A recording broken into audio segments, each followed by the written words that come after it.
Today I'm going to talk about radical chemistry. Radicals are any atoms or molecules carrying unpaired, at least one unpaired electron. Here there are two types of cleavage of bonds. First is called heterolytic cleavage, as you can see here. So the hydrogen chloride in the aqueous state, the bond between them is broken heterolytically. It's called heterolytic cleavage, and we can use this normal double head arrow. So this dissociation reaction give proton or hydrogen plus and plus chloride anion. So the chloride anion took the two bonding electrons toward itself because it's more electronegative. While in presence of by introducing heat in the gaseous state, HCl can be broken, the bond between them broken equally. It's called homolytic cleavage, to give two radicals, each one carry one dot. This dot is unpaired, or one single unpaired electron, to give hydrogen radical plus chlorine radical. The order of stability of radicals, as can be shown here, tertiary radical is more stable than secondary, than primary, and the least stable is the methyl radicals.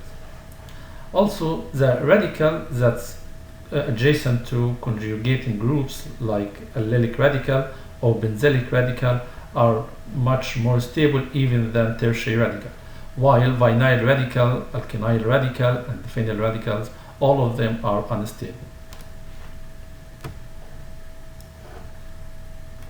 Also here, the radical adjacent to carbonyl group, like electron withdrawing group, or adjacent to nitrile group, also electron withdrawing, or electron donating group like ethoxy, all of them are stabilized by delocalization.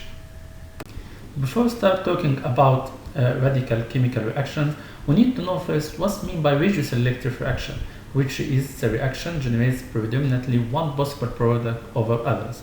Also, we need to know that any chemical reaction proceeds through the formation of the most stable intermediate.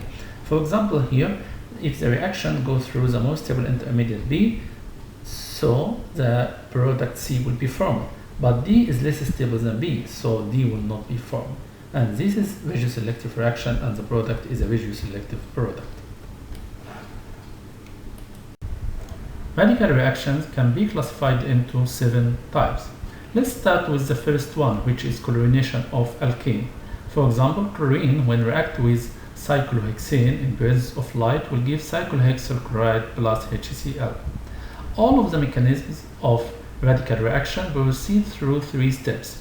First, initiation reaction, and this to generate the radical by introducing heat or light, as we can see in this example, or we can also use initiator reagents such as peroxide or AIPM molecule, as we will see later. Second, propagation step, and in the propagation step it always proceeds through 2 steps or 3 steps, depending on the mechanism, and at the end it will give the radical which will be recirculated to continue the reaction. This is why it's called the chain reaction. For example, here, chlorine radical that's coming from the initiation step abstract the hydrogen radical, which is secondary radical, from cyclohexane to give secondary radical of cyclohexyl, and this radical stabilizes itself by reacting with chlorine molecule to give the product plus the radical that will continue the chain reaction. And at the end, termination reaction, in which all of the radicals react with each other until this has happened after all of the reactants consumed. Chlorine reagent is a very reactive. This can be shown through this exothermic reaction in the propagation step. So the main factors that control the production of the products is the number of substituted hydrogen. Here we have 9 hydrogen primary and 1 hydrogen tertiary. This is why the main product, 63%, is replacing the primary hydrogen to give isobutyl chloride, while only 37% yield for replacing of tertiary hydrogen to give tertiary butyl chloride. While in bromine, the first step of propagation is endothermic, as shown here. So this is why the main factor for the reaction is the stability of intermediate radicals. So the tertiary radical is more stable than primary radical. So bromine is less reactive but more selective, and the yield is 99% for tertiary butyl bromide. Treating alkene with bromine molecule in presence of light or heat can lead to formation of allyl bromide, as you can see here, with the replacement of allylic hydrogen atom with a bromine atom. The mechanism includes the formation of the very stable allylic radical. The addition of bromine should be very slowly and not in excess, otherwise the undesired side product dibromocyclohexane will be formed through the radical addition on the pi bond. To avoid the formation of this side product, NBS or N-bromosuccinamide, this one, can be used instead to produce bromine molecules very slowly in situ or during the reaction. As you can see, the yield is 85% in the first example. In the second example, only the allylic hydrogen that located far from the bulky tertiary butyl it was replaced, and it is less sterically hindered. Tributyl tenhydride can be used to remove various functional groups, including halogens, such as bromine, as in this example, or sulfides, as we will discuss later.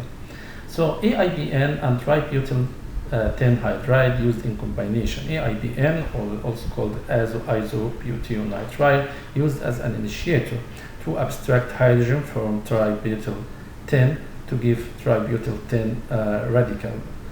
And this is the first step of the propagation step. So tributyl 10 radical abstract bromine and they give secondary radical that in turn stabilize itself by reacting with tributyl tenhydride, and it gives the product with the active radical that continues the reaction.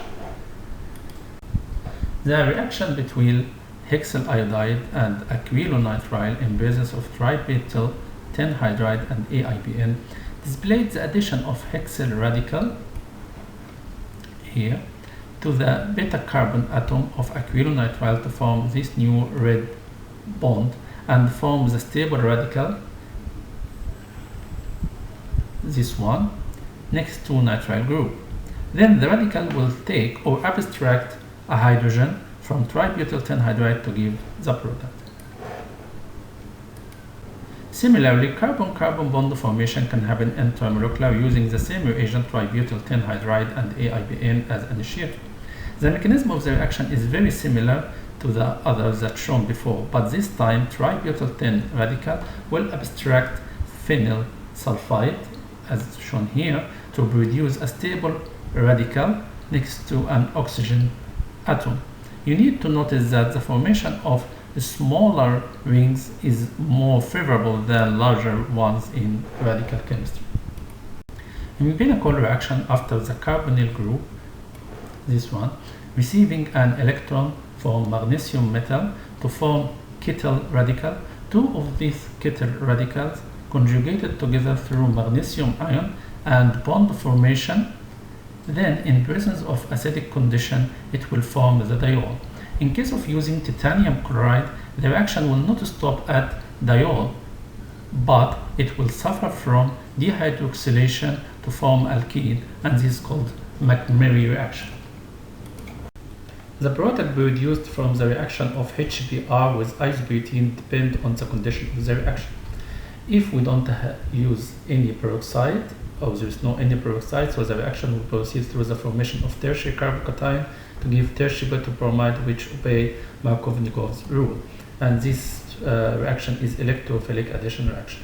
While in presence of peroxide, so the bromine radical will react first with the primary carbon of the alkene or terminal carbon of alkene to give tertiary radical, then abstract a hydrogen to give isobutyl bromide, and this product doesn't obey Markovnikov's rule. At the end, please try to answer these practice questions. Thank you.